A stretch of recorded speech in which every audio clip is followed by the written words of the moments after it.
प्रिय बच्चों, आज का जो हमारा टॉपिक रहेगा वो 12th क्लास का लास्ट चैप्टर है और इस चैप्टर का नाम है प्रोबेबिलिटी।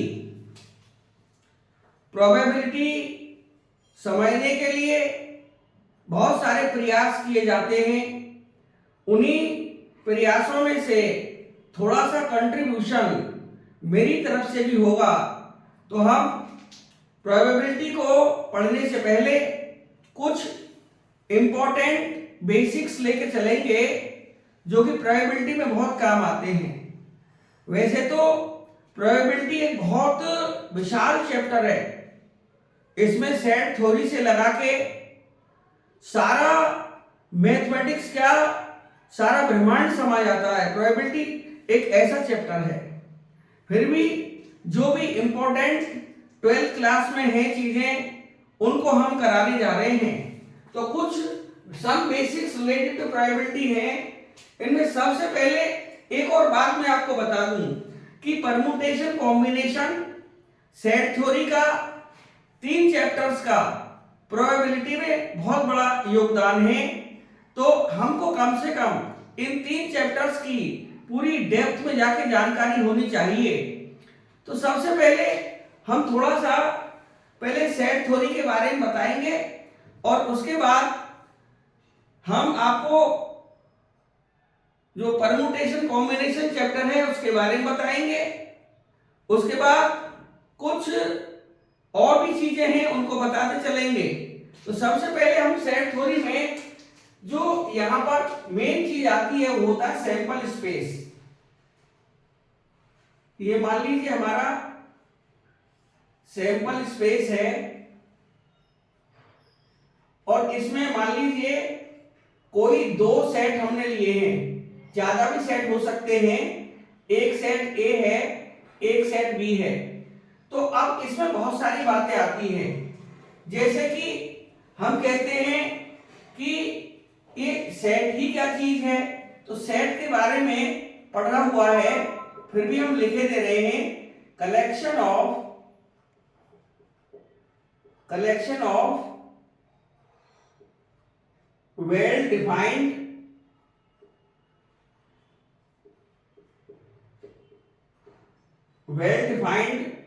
ऑब्जेक्ट्स। जो भी हमारे ऑब्जेक्ट्स हैं वो वेल डिफाइंड होने चाहिए। वेल डिफाइंड का मतलब है कि उनके बारे में हमें सारी जानकारी होनी चाहिए। जैसे हम कहते हैं कि एक हमने एप्पल वर्ड लिखा, एप्पल के बारे में ज्यादा जानकारी है, पूरी जानकारी है।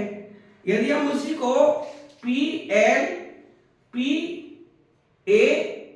कर दें तब इसका अर्थ निकल कर नहीं आएगा और इस तरह से ये एक वैल्यू वर्ड कहलाएगा।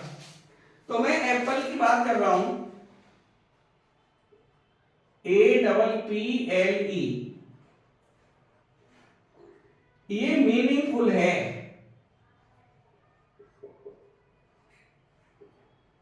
मीनिंगफुल। और मैं अब करूं LPAEP,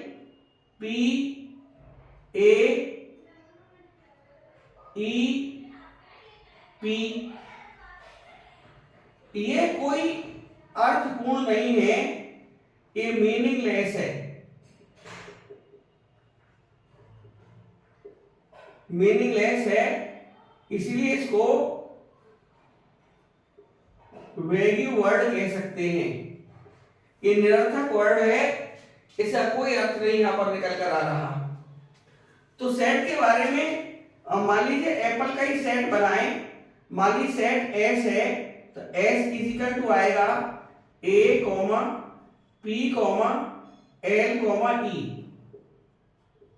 सेट थ्योरी में कोई भी अल्फाबेट चाहे कितने बार क्यों ना आया है, आइडेंटिकल लाइक अल्फाबेट्स को सिर्फ एक बार लिखते हैं।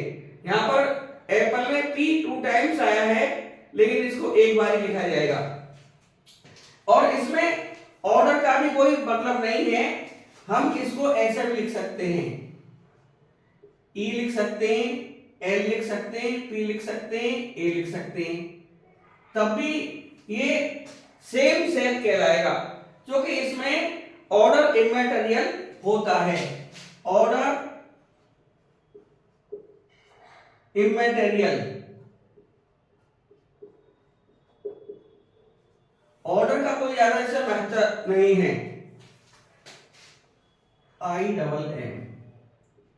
ये इमैटेरियल है और इसमें ऑर्डर आगे पीछे हो सकते हैं लेटर्स के, तब ये सेट नहीं बदलेगा, सेट वही आएगा। अब ये कई तरह के होते हैं, वर्ड सेट हो गया, सिंगलटन सेट हो गया, और भी सारे सेट हैं, हम उसमें नहीं जा रहे हैं, हम मेन चीज पकड़ेंगे और वो है ए सेट हमने कोई ले लिया, मान लीजिए 1 2 3, बी सेट ले लिया 0 1 5, हम इसमें ए इंटरसेक्शन बी निकालेंगे।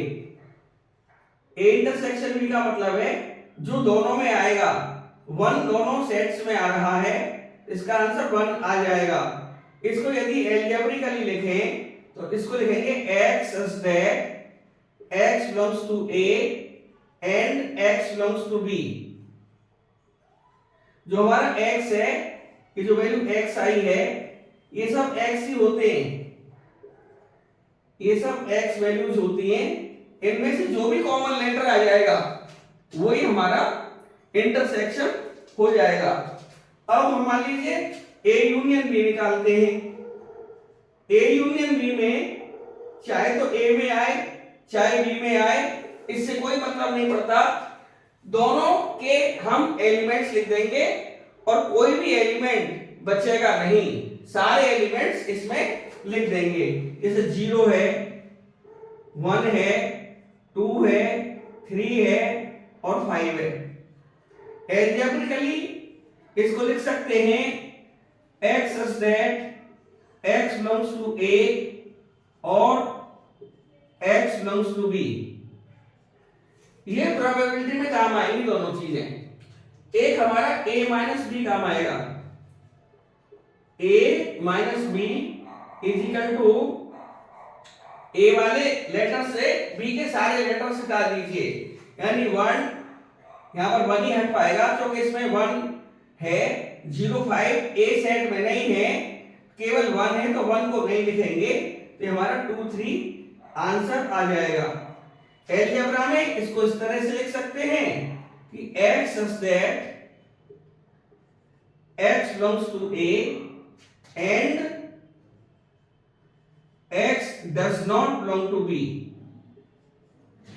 x A में तो आएगा परंतु वो x B में नहीं आएगा, तो ये A माइनस B हमारा हो जाएगा।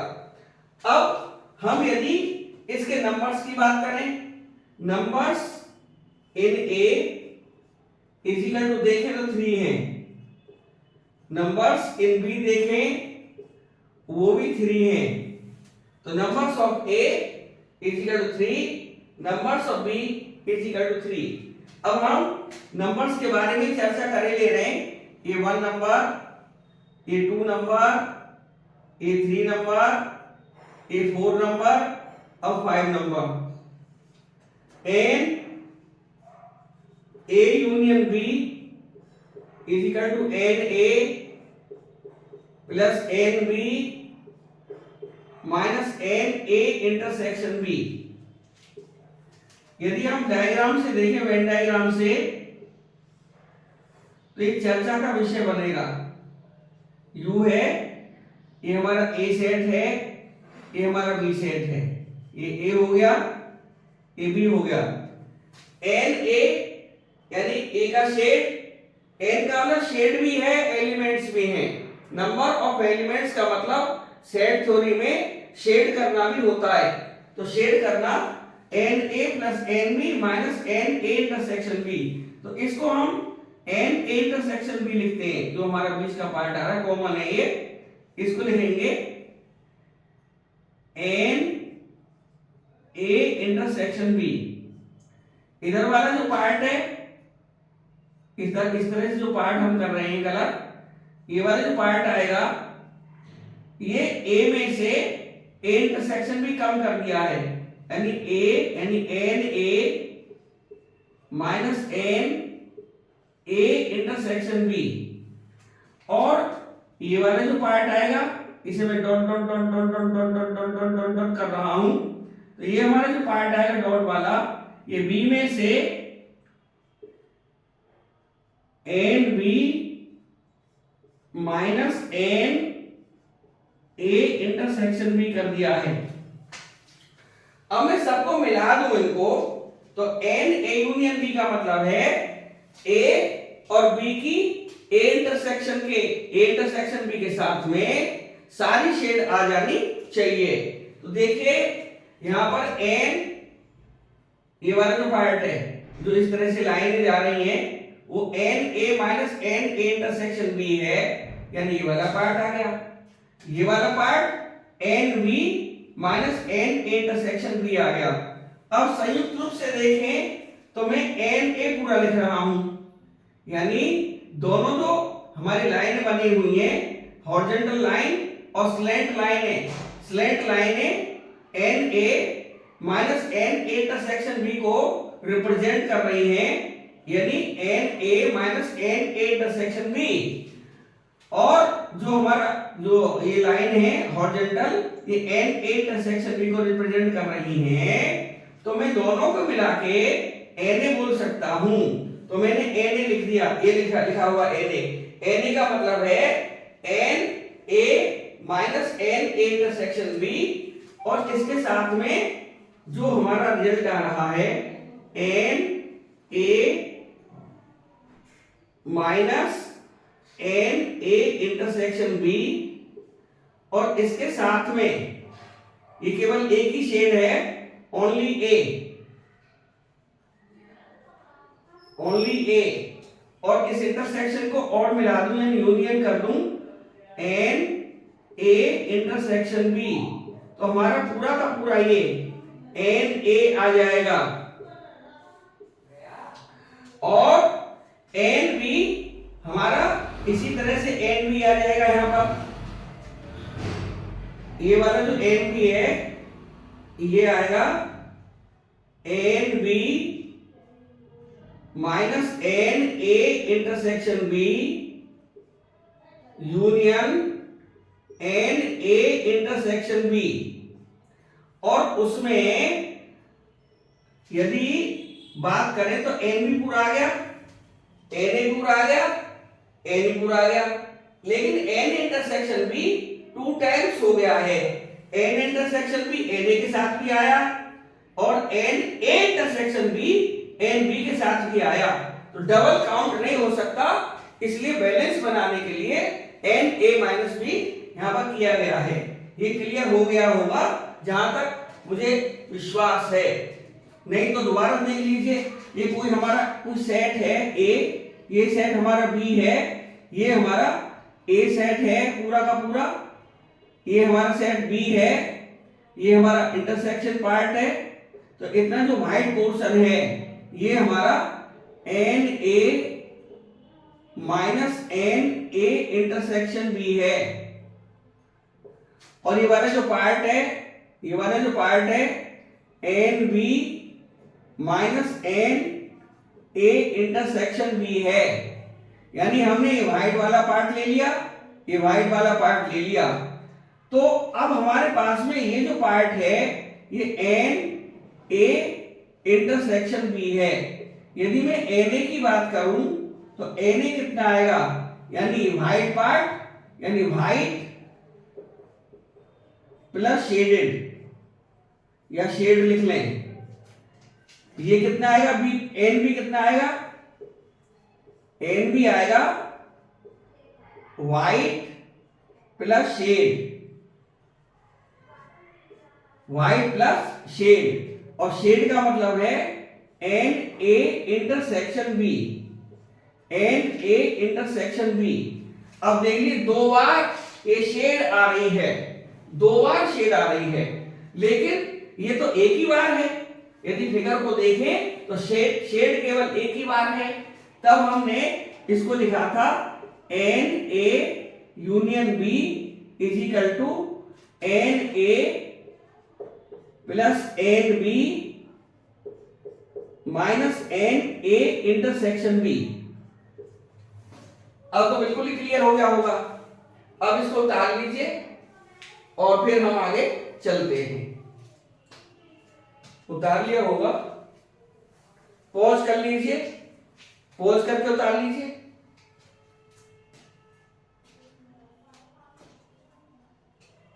उतर गया होगा।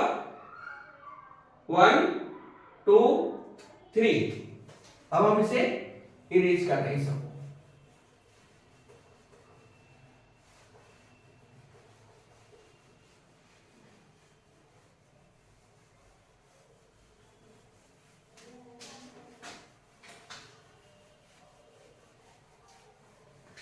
अब यदि हम 3 सेट ले लें तो 3 सेट के लिए भी यही कहानी है। N A union B union C. जैसे एन ए यूनियन बी था, N A plus N B minus N A intersection B. ध्यान दें, इसमें ए और बी दो सेट हो रहे हैं, दो सेट इंटरसेक्शन के साथ हैं। तो जब भी दो सेट इंटरसेक्शन के साथ हो वो माइनस होंगे। और ये ऑड नंबर है, 1 है, ये 1, ये ऑड है। बी भी अकेला सेट है, ये भी ऑड है, लेकिन ये 2 है। 2 मीन्स इवन है। ये इंटरसेक्शन के साथ इवन नंबर आ रहा है तो उसको माइनस कर देंगे एन ए इंटरसेक्शन बी। अब 3 सेट के लिए पहले ऑड नंबर 3 है, ए बी सी। तो ये हो जाएगा N A plus N B, ये भी ऑड है, प्लस एन सी, ये भी ऑड है। इसलिए ऑड नंबर सारे के सारे प्लस में आ गए। अब माइनस में क्या आएंगे, 2 2 करके। Minus N A intersection B, A के साथ बी आ जाएगा, minus N B intersection C minus n C intersection A. क्योंकि 2 2 है, ए के साथ बी, ए और बी 2 हो गए, बी के साथ सी, बी और सी 2 हो गए, सी के साथ ए, सी और ए भी 2 सेट हो गए, इसलिए इवन नंबर है, माइनस हो गए हैं। अब ए बी सी तीसरा भी आएगा, लेकिन ए बी सी 3, तो 3 के लिए प्लस आ जाएगा, प्लस आ जाएगा N A intersection B intersection C. ये हमें फॉर्मूला याद रखने चाहिए, 3 वाले भी, और 3 से ज्यादा सिलेबस में है नहीं। बाय द वे 4 आ जाए तो पहले जो 2 सेट हैं उनको सिंगल सेट मान लेना और उसके बाद उसको खोल देना। एग्जाम्पल बताओ, ये 3 वाला भी जो हमने बनाया है, N A union B union C, हम यदि इसको कोई एक्स सेट ले लें, एक्स, तो हमारा हो जाएगा एन ए यूनियन एक्स। तो अब हम इसकी मदद से ही खोल सकते हैं, एन ए यूनियन बी की मदद से, यानी ए और ये बी की जगह आ गया है, तो क्या लिखेंगे, N A plus N X minus N A intersection X. अब x की वैल्यू लौटा देंगे, N A plus N, x लिया था मैंने b union c, b union c लिया था, तो इसको b यूनियन c लिख देंगे, माइनस एन ए इंटरसेक्शन और ये b यूनियन c, ये ब्रैकेट में रख देंगे जो कि x की वैल्यू है।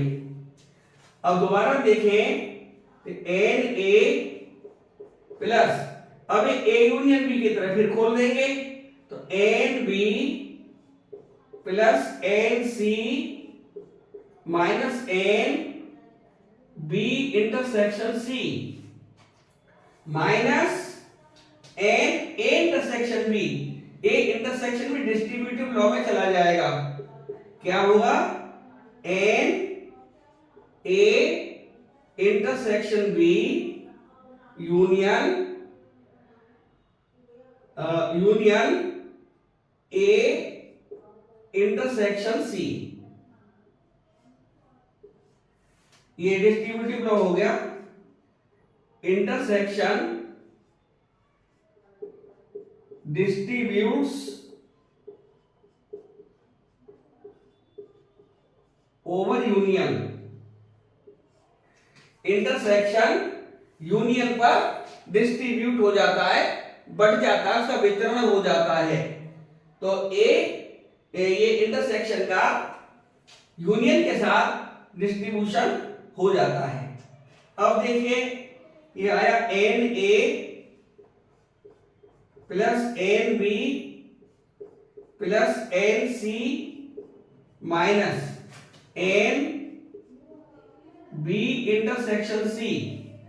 अब देखिए यहां से फिर वही फॉर्मूला आ जाता है, ये हमारा ए का काम करेगा पूरा, ये ए इंटरसेक्शन बी ए बन जाएगा और ए इंटरसेक्शन सी बी बन जाएगा।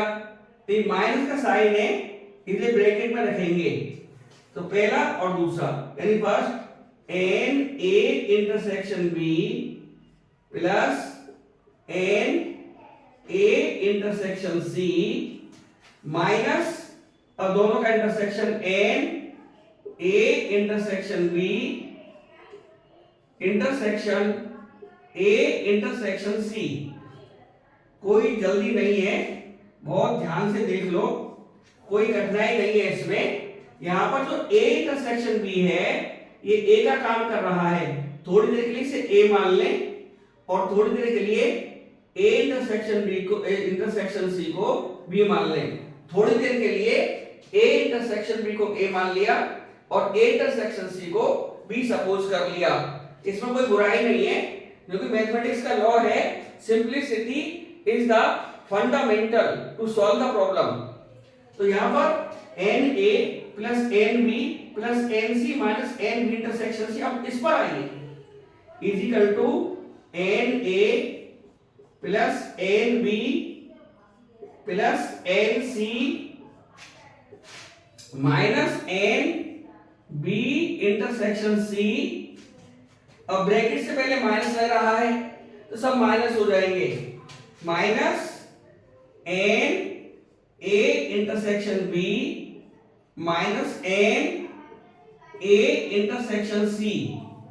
अब ये माइनस है, एक माइनस अंदर है, ए प्लस हो जाएगा और N A intersection B intersection A intersection C. तो इसे दोबारा से क्या लिख सकते हैं, n A intersection B intersection C, क्योंकि A intersection B intersection A intersection C, तो ए इंटरसेक्शन कॉमन आ जाएगा, तो A intersection B intersection C. ये इंटरसेक्शन दो बार नहीं लिखा जाएगा। तो यहां पर हमारा रिजल्ट वही निकल कर आ गया, N A plus N B plus N C minus, अब इनको रीशफल कर दे रहे हैं, ए बी बी सी और A C, n A intersection B minus N B intersection C minus N A intersection C या सी इंटरसेक्शन में कोई बुराई नहीं है, ए का सी से इंटरसेक्शन निकालें या सी का ए से निकालें, बात एक ही है। और ये वाला प्लस आ गया, plus N A intersection B intersection C. इस तरह से ये हमने प्रूफ भी देने की कोशिश की। हो सकता है कि कहीं पर प्रॉब्लम हो तो आप इसमें दोबारा समझ सकते हैं, वैसे तो पूरा प्रयास है समझाने का, बस यहीं पर थोड़ी सी प्रॉब्लम हो सकती है। ए इंटरसेक्शन बी को ए मान लिया थोड़ी देर के लिए, ए इंटरसेक्शन सी को बी मान लिया थोड़ी देर के लिए, और हमने वही इसमें खोल दिया है। और एक प्रॉब्लम यहां आ सकती है, A intersection B intersection A intersection आ चुका नहीं, देखिए ए इंटरसेक्शन यहां पर भी है, ए इंटरसेक्शन यहां पर भी है, इसलिए दो बार नहीं लिखेंगे, ए इंटरसेक्शन मीनिंगलेस हो जाएगा, सेट थोड़ी कहती है, क्योंकि रिवीजन रिपीटिशन इसमें सेट थ्योरी में नहीं होता, इसलिए ए इंटरसेक्शन एक बार लिखेंगे, तो ए इंटरसेक्शन बी और इंटरसेक्शन सी। इस तरह से ये हमारा प्रूफ भी हो गया और समय में भी आया होगा। हो सकता है कि अभी कोई जल्दी नहीं है, आप आराम से इसे उतार लीजिए और पॉज कर लीजिए, पॉज करके भी उतार सकते हैं। अब हम नेक्स्ट टॉपिक पर चलते हैं। उतर गया, उतार लिया, 1 2 3।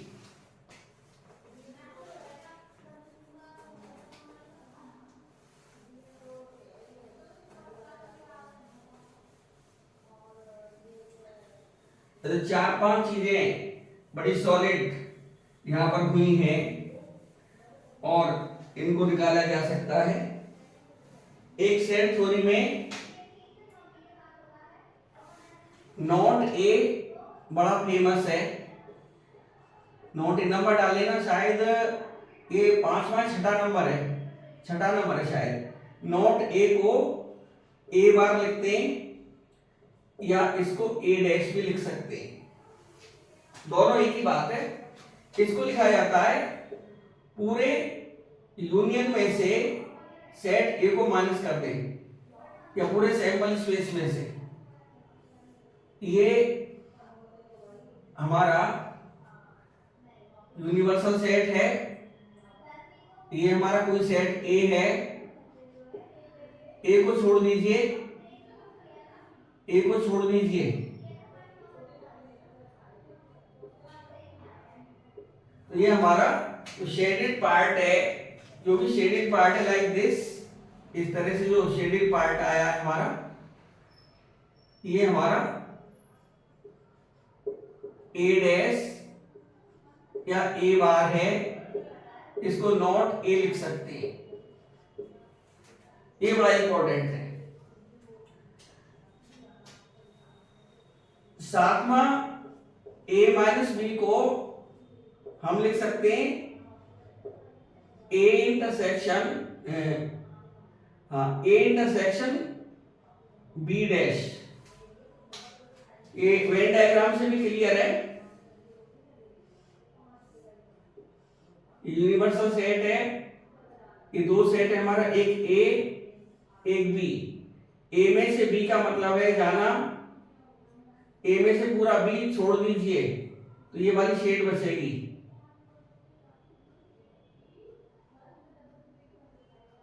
ये वाली शेड बचेगी, यानी ये हमारा ए माइनस बी है। और दूसरा देखें, वेन डायग्राम बना के यूनिवर्सल सेट की सहायता से, ये सेट ए है, ये सेट बी है, और इसमें ए और बी डैश का इंटरसेक्शन, तो पहले बी डैश निकालना पड़ेगा। बी डैश का बी को छोड़ दीजिए, सारा बी छूटेगा, सारा बी छोड़ दीजिए, बी में कोई शेड नहीं आएगा, बी को छोड़ना पड़ेगा।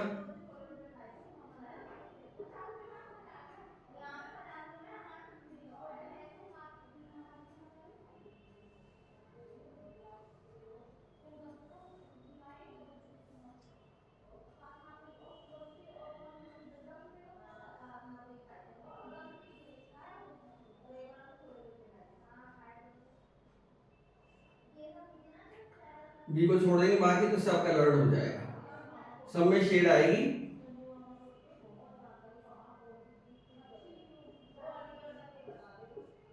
तो हमारा शेड है, ये हमारा बी डैश है, ये जो शेड है सारा का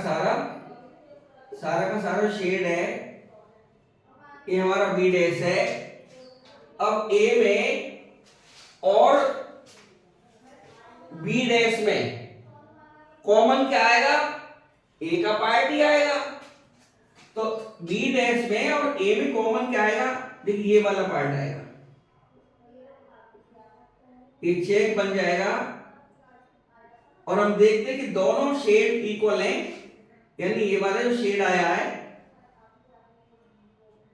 ऊपर वाला जो शेड आया है ये वाला,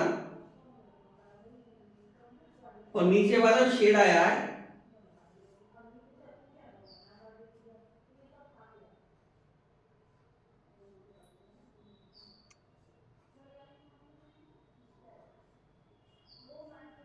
ये दोनों शेड इक्वल हैं, बराबर आकार के हैं और इसीलिए ये दोनों इक्वल हो गए।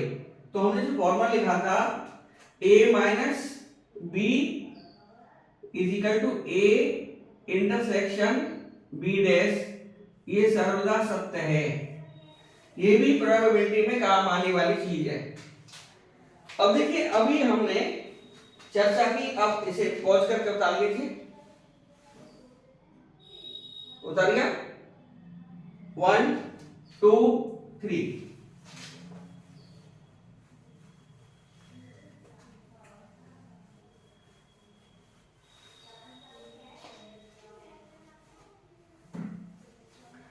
अब थोड़ा सा प्रोबेबिलिटी की डिफाइन की तरफ आए।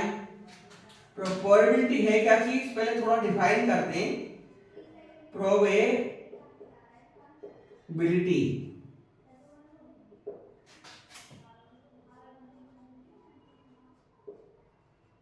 मेजरमेंट ऑफ अनसर्टेनिटी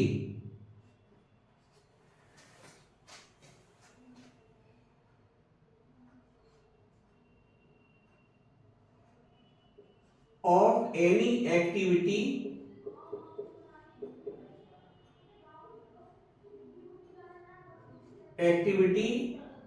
या एक्टिविटीज। एक एक्टिविटी भी हो सकती है, ज्यादा भी हो सकती है, उनका अनसर्टेनिटी है ये।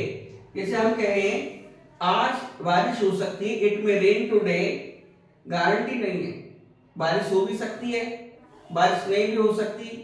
उसका डिग्री मेजर कितना है ये भी नहीं कहा जा सकता। जोरों से बारिश हेवली रेनफॉल होगा या लाइटली शोवर्स गिरेंगे ये भी नहीं कह सकते, लेकिन एक मेजरमेंट की जाती है और ये मेजरमेंट प्रोबेबिलिटी के अंदर ही आती है। इस चीज को सिर्फ और सिर्फ प्रोबेबिलिटी ने मेजर किया था, इसलिए इस चैप्टर को इंक्लूड किया गया सिलेबस के अंदर। तो ये मेजरमेंट ऑफ अनसर्टेनिटी है और ये इसमें दो तरह की थ्योरीज है। रिलेटेड थ्योरीज 8 नंबर था ये,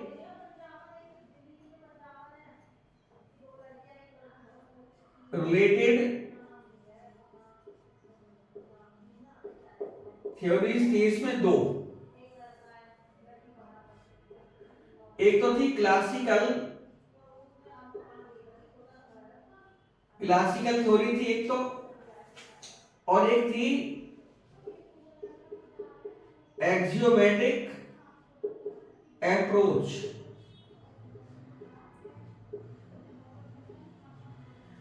इसमें जो प्रोबेबिलिटी किसी भी इवेंट की निकालते थे वो एन ई प्रोबेबिलिटी ई लिखते थे। Probability E is equal to n E upon n S. इसमें n E upon n S, एक सेकेंड,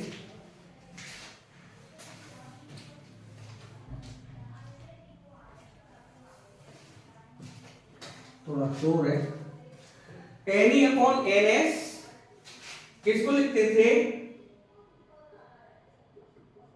नंबर ऑफ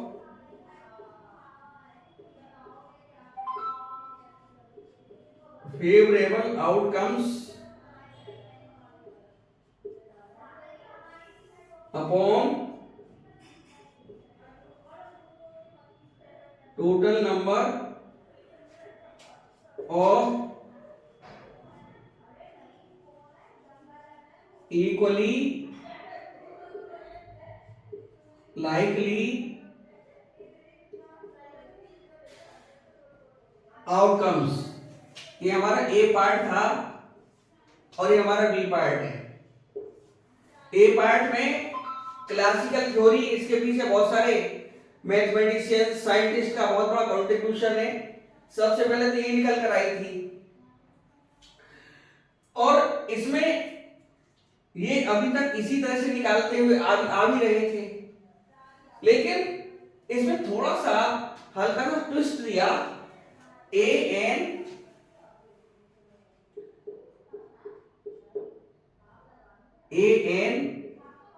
कालमोगोरोव, ये रशियन मैथमेटिशियन थे, रशियन मैथमेटिशियन। ये थ्योरी दी थी 1933 में। ये रशियन मैथमेटिशियन थे ए एन कालमोगोरोव, और उन्होंने कहा था कि जो एक्सियोमेट्रिक थ्योरी है इसे लगाने के लिए हमें कुछ इंपॉर्टेंट फैक्ट्स चाहिए। उन्होंने कहा था कि एक तो इसमें सैंपल स्पेस आना चाहिए, इनके अकॉर्डिंग रैंडम एक्सपेरिमेंट होना चाहिए, sorry very sorry, random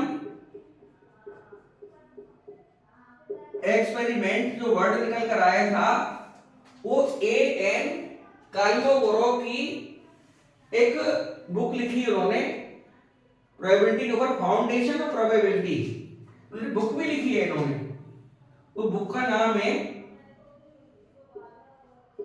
book publish जो हुई, foundation of probability,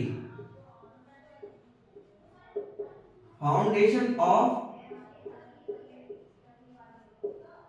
probability, in 1933 में आई थी। तब उसमें रैंडम शब्द का प्रयोग किया गया था। तो रैंडम एक्सपेरिमेंट के लिए उन्होंने दो शर्तें रखी थी कि पहली बात तो क्या थी कि जो हम रैंडम एक्सपेरिमेंट करेंगे उसमें लिखा हुआ है कि कम से कम दो आउटकम्स होने चाहिए, कम से कम 2 आउटकम्स होने चाहिए, 2 आउटकम्स। और एक कहा था प्रिडिक्शन नहीं कर सकते आउटकम्स की,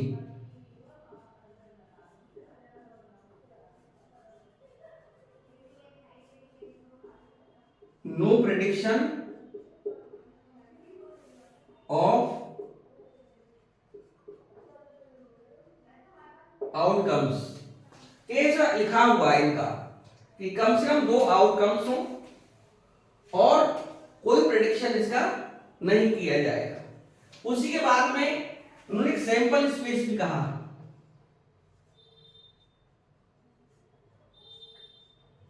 सैंपल स्पेस जैसा कि इन्होंने डिफाइन किया हुआ है, ये लिखा हुआ है set of all possible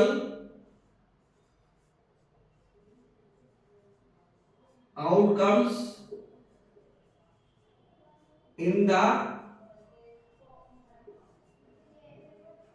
random experiment।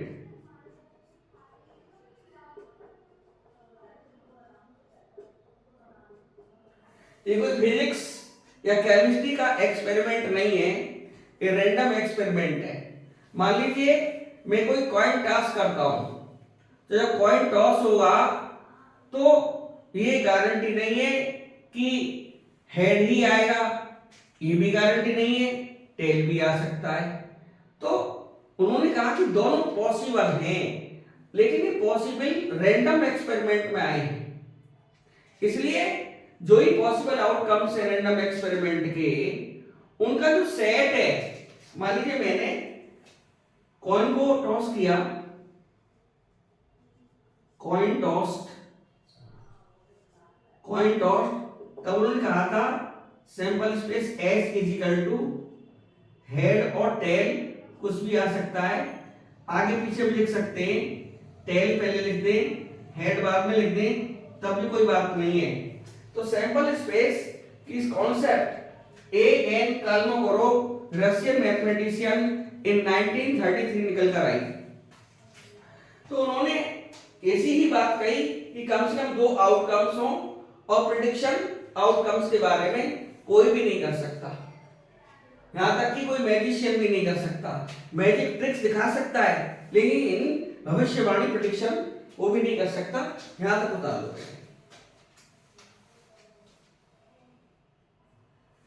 चलिए 1 2 3।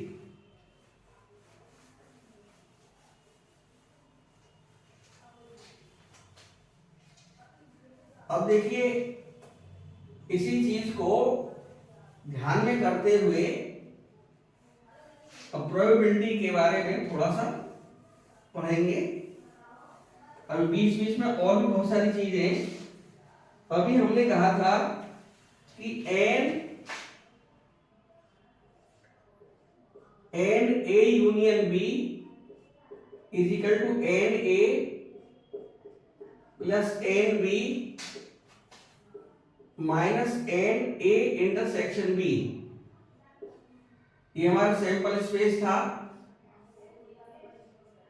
ये दो हमारी इवेंट्स हैं, अब तो इवेंट ही बोला जाएगा। तो सैंपल स्पेस होता है उसका जो भी सबसेट होगा वो इवेंट होगा। इवेंट लिख लें।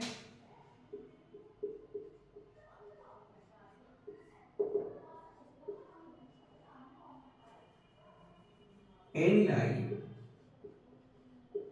any subset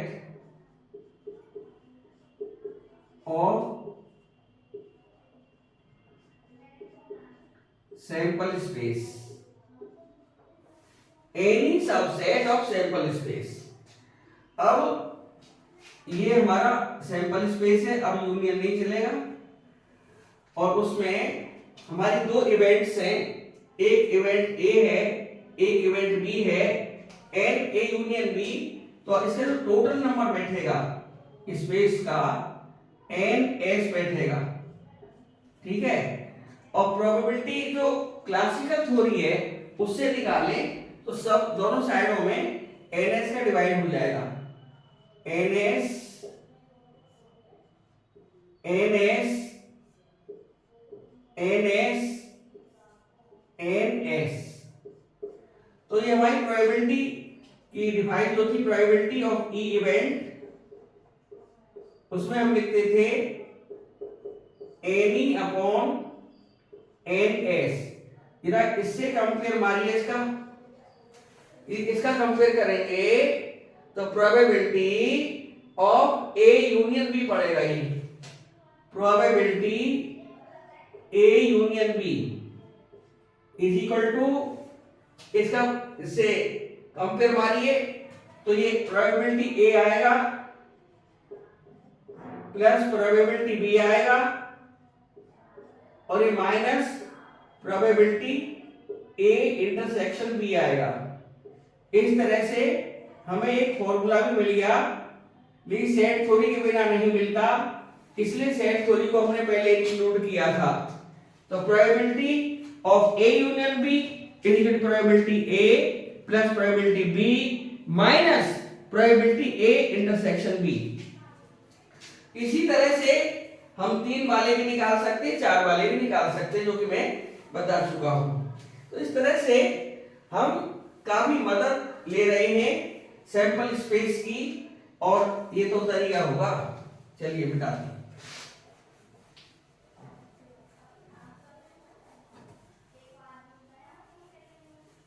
क्लियरिटी आनी बहुत जरूर है, आज हो सकता है क्लियरिटी जरूर आई हो, क्योंकि चीजों को पढ़ना रटना ठीक नहीं है, उसको पढ़ के मनन करके दिमाग में बैठाना बहुत जरूरी है। अब प्रोबेबिलिटी के बाद में, इसी प्रोबेबिलिटी में आपके प्रिंसिपल ऑफ काउंटिंग आते हैं, या काउंटिंग प्रिंसिपल।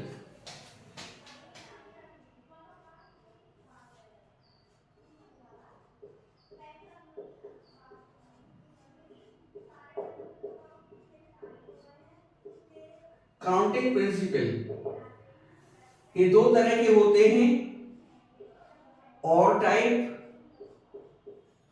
और दूसरा होता है एंड टाइप। मान लीजिए हमने बाजार में जाके देखा कि हमारे पास में देखने के लिए 5 टी शर्ट मौजूद है,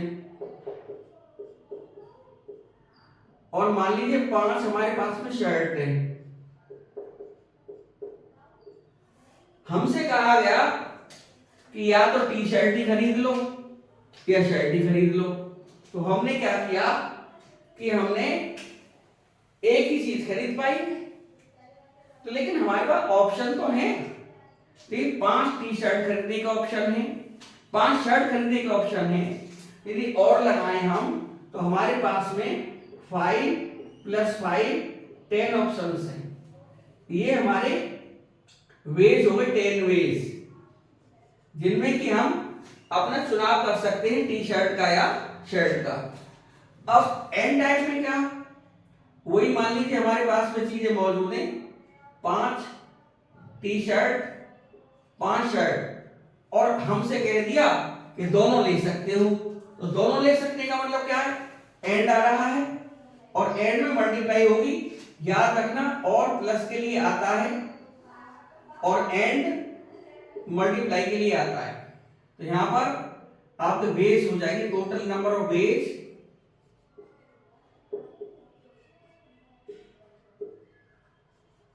इज इक्वल टू 5 × 5 25। इसको ऐसे समझ सकते हैं, मान लीजिए हमारे पास में 5 टी शर्ट है, 5 T shirt,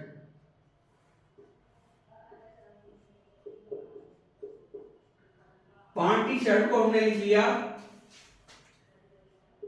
TS1, TS2, TS3, TS4, TS5, और मैं 5 शर्टों को लिख लिया,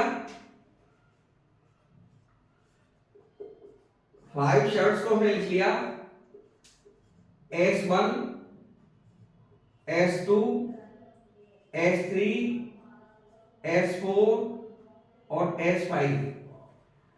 तो हमारी जो चॉइस है इस प्रकार हो सकती है कि हम इस टी के साथ में, पहली जो हमारी टी शर्ट है TS1, उसके साथ में कोई सी भी ले सकते हैं shirt, S1, S2, S3, S4, S5। पहली टी शर्ट के साथ कोई सा भी हम चुनाव कर सकते हैं। तो हमारे पास में जो चुनाव करने का तरीका है, तो नंबर ऑफ वेज मौजूद है वो 5 है, इसके पास में 5 वेज मौजूद है।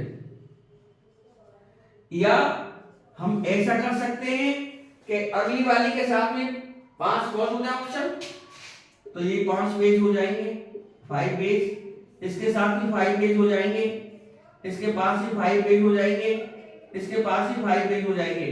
अब गिन लीजिए 5 5 जा 25, ऐसा भी इसको समझ सकते हैं। तो इस प्रकार से हमने 5 टी शर्ट के साथ एंड लगा होने पर 5 शर्ट की मल्टीप्लाई कर दी, 5 5 जा 25 वेज हमारे पास में आए हैं निकलकर। तो इस प्रकार से 5 5 5 25 हमारे पास में जो वेज आए हैं वो 25 आए हैं। अब इसमें आगे की भी कहानी है, ये तो काउंटिंग प्रिंसिपल था एंड और टाइप का, और भी इसमें बहुत सारे मसले हैं अभी, जैसे कि मान लीजिए परमुटेशन है, कॉम्बिनेशन है, permutation, process of arranging, process of arranging the objects, ये ऐसा तरीका, इसके भी फॉर्मूला है वैसे। जैसे हमारे पास में n ऑब्जेक्ट है और हमें r ऑब्जेक्ट लेनी है, अरेंज करनी है, तो इसको factorial n upon n minus r का फैक्टोरियल लिख सकते हैं। और यदि हम 12 नंबर पर जाएं तो कॉम्बिनेशन आता है, फिर कॉम्बिनेशन में सिलेक्शन आता है। process of selecting the objects। इसमें भी हाँ बच्चों, ये वीडियो रुक गई थी तो मैं लिखते चला गया, मुझे मालूम नहीं रही। और ये कॉम्बिनेशन वाला पोर्शन अब हम दोबारा से आपको समझा दे रहे हैं, क्योंकि जैसा process of arranging the objects permutation में होता है, तो कॉम्बिनेशन में process of selecting the object होता है। और NCR equal two factorial n upon n minus r का फैक्टोरियल इनटू r फैक्टोरियल। हम देखें कि ये सारा factorial n upon n minus r का जो फैक्टोरियल है ये npr के बराबर है, अपॉन में फैक्टोरियल r आई जाएगा, क्रॉस मल्टीप्लाई कर दें यदि तो r factorial multiply NCR is equal to npr आएगा। तो यहां से npr निकाल सकते हैं, यानी npr इज इक्वल टू उल्टा लिख दें NCR इनटू r फैक्टोरियल लिख सकते हैं। इसके बाद में एक कंप्लीमेंट्री लॉ है, एक पास्कल का लॉ है। तो complementary NCR is equal to NCn minus r आएगा। ये फॉर्मूला जब लगेगा जब नीचे वाला जो r है, जो हमारा अरेंजिंग करनी है ऑब्जेक्ट, जितनी ऑब्जेक्ट हमें अरेंज करनी है उनका डबल कर ले, वो जितनी गिवन ऑब्जेक्ट है उसे ज्यादा आ जाएगा, मोर देन आ जाएगा, 2r ग्रेटर देन n, तब ये कंडीशन लगाई जाएगी। जैसे 100 C 98 है तो 98 का डबल 100 से ज्यादा निश्चित रूप से होगा, तो हम ये फॉर्मूला लगाएंगे NCR equal to NCn minus r, n की वैल्यू 100 है, r की वैल्यू 98 है, 100 में से 98 माइनस कर दिए 2 आ जाएंगे, तो ये 100C2 आएगा।